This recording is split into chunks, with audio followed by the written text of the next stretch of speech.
What the heck happened at the WCQ 2017 ...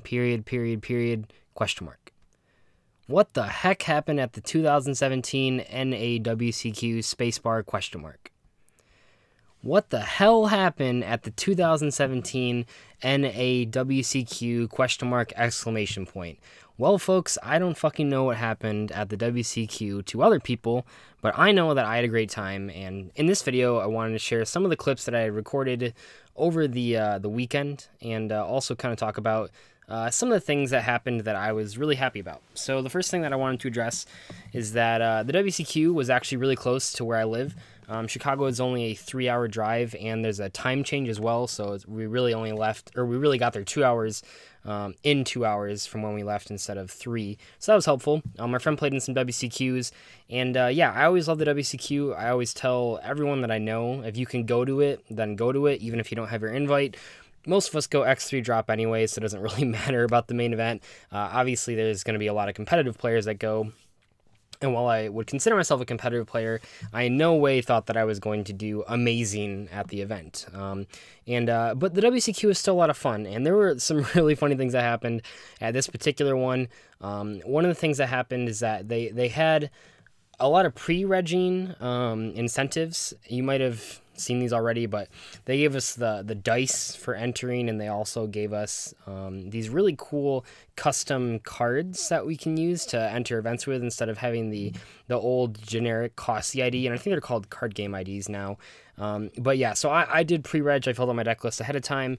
I didn't think that was a real issue. Once again, I mean, I'm sure that there was a reason to wait until Saturday to register, but considering that they cut off registration at 8:45, it just seemed a little crazy for me personally. I wasn't really waiting on any last-minute hot techs, and I mentioned in another video and another article as well that I felt that like the 8:45 registration time was meant to start the tournament at 10 o'clock, and I wasn't sure if that was going to work, but they did it. The tournament actually started by 10 o'clock on Saturday. I know because I showed up at 9:45 and they already were almost putting registration out.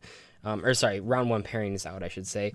And that's amazing. I'm sure they'll stick with that 8:45 time, which may be frustrating for some people, especially for YCSs, if you don't plan on getting there Friday afternoon. But in general, the fact that it started a lot earlier than it usually does, I think is great, especially for the biggest tournament of the year, because so many rounds go into time. Some other funny things that happened was that my girlfriend entered a starter deck tournament, and there was actually I thought a pretty simple ruling that came up where they had to actually appeal to the head judge of the tournament, which I think is hilarious because it was only a 2-card interaction, and one of them was a normal monster. So that was pretty funny. They also had metal detectors. Hey Austin, how was your metal detecting experience? Big freaking waste of time. Do you feel safer? Safe. Okay. Which was super annoying, honestly. I know that they were doing it for our safety, and that makes sense, but the fact that you had to take off your bell and put your phone into your backpack every time you entered the event was really annoying and slowed things down a lot, and the line on Saturday morning was just insane. I think it's fine that they're doing that. I understand why they're doing that. It's just, it was pretty bad, just from a player perspective. And on Friday, I actually had my tripod in my backpack, and that definitely got some weird looks because my tripod is a very small gun-shaped black and metal thing. And so that wasn't fun taking on my backpack, but they were cool that eventually. Some of the other things that I did, our hotel was actually really nice. I thought it was going to be a lot worse because we didn't pay very much for it. But it was fun, and we ordered pizza one night, and that took 2 hours to get to us, which was ridiculous, to be completely honest. I like a good pizza, but no pizza is worth waiting 2 hours for, and that's a Dzeeff promise right there. No, mark that on my tombstone. No pizza is worth waiting 2 hours for. I'm fine just getting Domino's, to be completely honest. Pizza is pizza. I'm sure I'll offend some people because people like Chicago deep dish, but I'm not a huge fan of any specialty pizzas, even if we can't really get them in Michigan.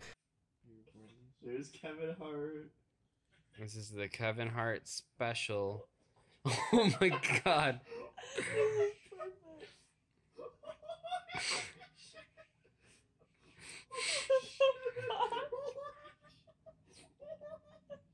See, Kevin Hart's fucking hilarious. Look at him go.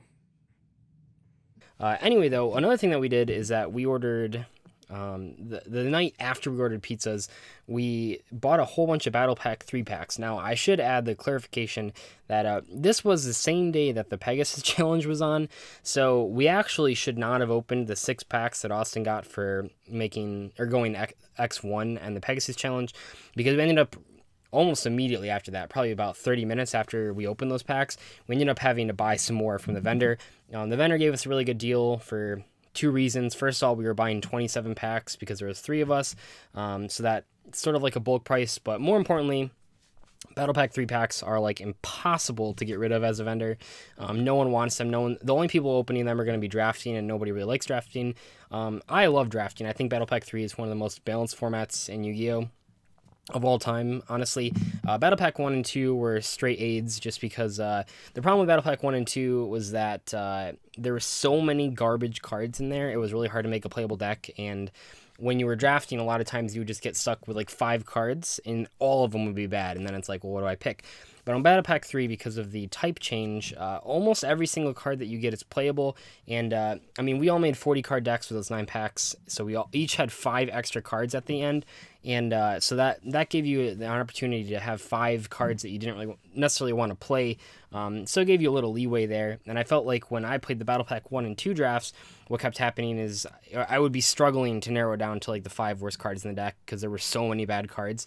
But with Battle Pack 3, they were pretty clearly set out, and I think 3 of the 5 were the very last pick. So when you draft, you each open a couple packs, and then you pick a card and then pass it to the right, and then they pick a card and you pass it to a right. So eventually it gets to a point where you have 1 card left and you just have to take it.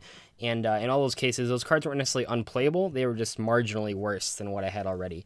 The other thing that I want to mention, and I mentioned this briefly in my deck profile video from the event, which you can check out if you haven't yet, where I played Ding Zing Dinosaurs, which maybe was a mistake. I don't know if it was a mistake yet. I lost every die roll, so I think that definitely skewed my vision. If I was a better player, I probably would have played a deck that didn't mind losing the die roll, like the True Draco Zodiac deck that Patrick Hoban and the winner played, where it was really heavily going on second, and it could play through a lot of back row and Dryden and stuff.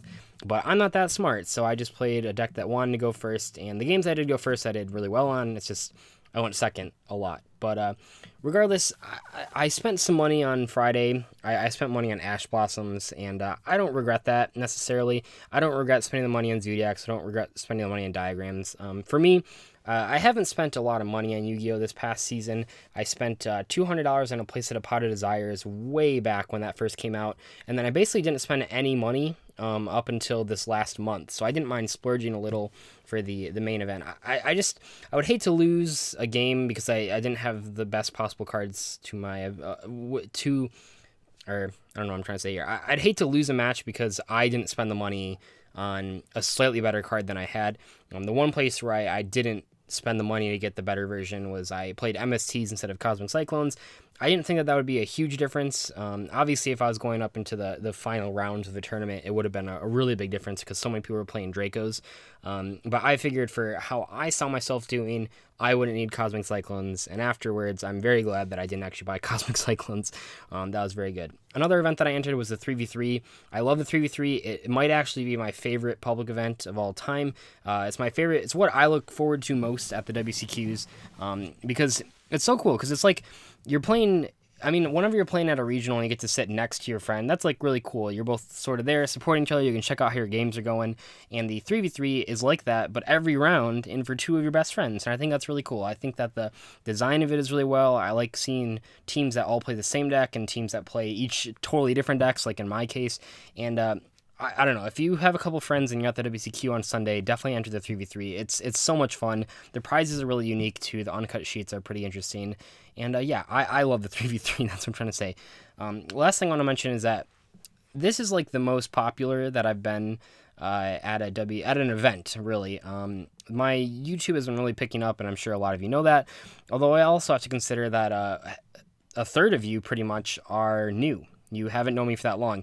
Back in December, well, I guess by the end of December we can say, so the very first day of 2017, I had under 7,000 subscribers. So by the end of 2017, I would think I would double my subscribers count.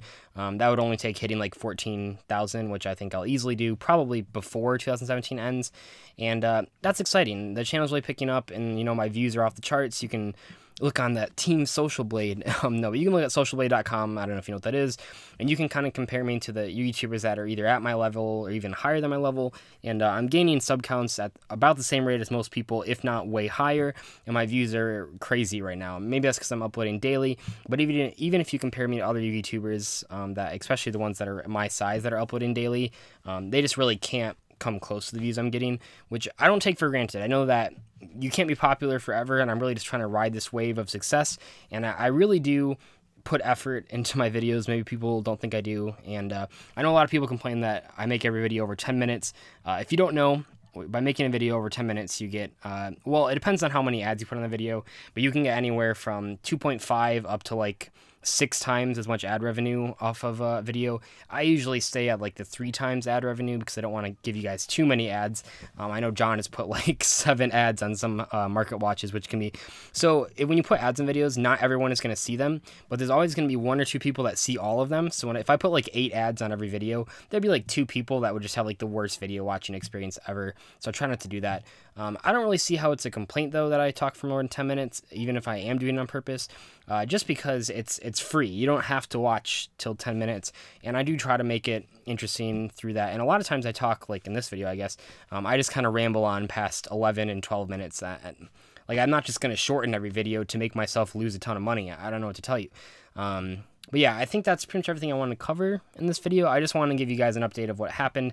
I did have a lot of fun. It was so cool signing all the cards you guys gave me. Some of the ones that I thought were really funny were like, one of them, and I know he commented on the deck profile video, so maybe you're watching this, but he was trying to have me sign a Garnet, but he couldn't find it, so he just had me sign 3 Brilliant Fusion and a Seraphonite. My friend and I were making fun of that because it's like that's the greatest Garnet in the world, because it's the Garnet that you never can see. That's the Garnet that I want in my deck. I signed a Watermelon. I'm sure you guys saw that. That was really fun. What else? Oh, I signed some of the Phantom Knight's Cursed Javelin card. Shout out to that guy. Although he didn't say, will you sign my rank 3 when he gave it to me. That would have been next level. But anyway, I think I've rambled on enough. Hopefully you guys enjoyed this video and are excited to see where the channel is going to go in the next coming months here. And I might have some more announcements at the end of July, possibly into August. And I don't want to make any promises, but I don't think anyone's watched this far in the video anyway. If you have watched this far in the video, can we get a hashtag Garnet in the comment section? No one's going to watch this far. But one of the things that I'm going to do, I think, because I'm going on an 11-day vacation, and I had a series that I wanted to make that would take 12 days of uploads, and I think I might do that when I go on vacation. I don't know. So just be watching out for that. That would probably happen on the 23rd of July. But anyway, I've talked too much. I keep saying that. I'll see you guys later. Bye. You're just reading it? What's those cybers monster? Like rings? Are they all cybers? They're not all cybers, no. Is that like a new type? Yeah. Oh.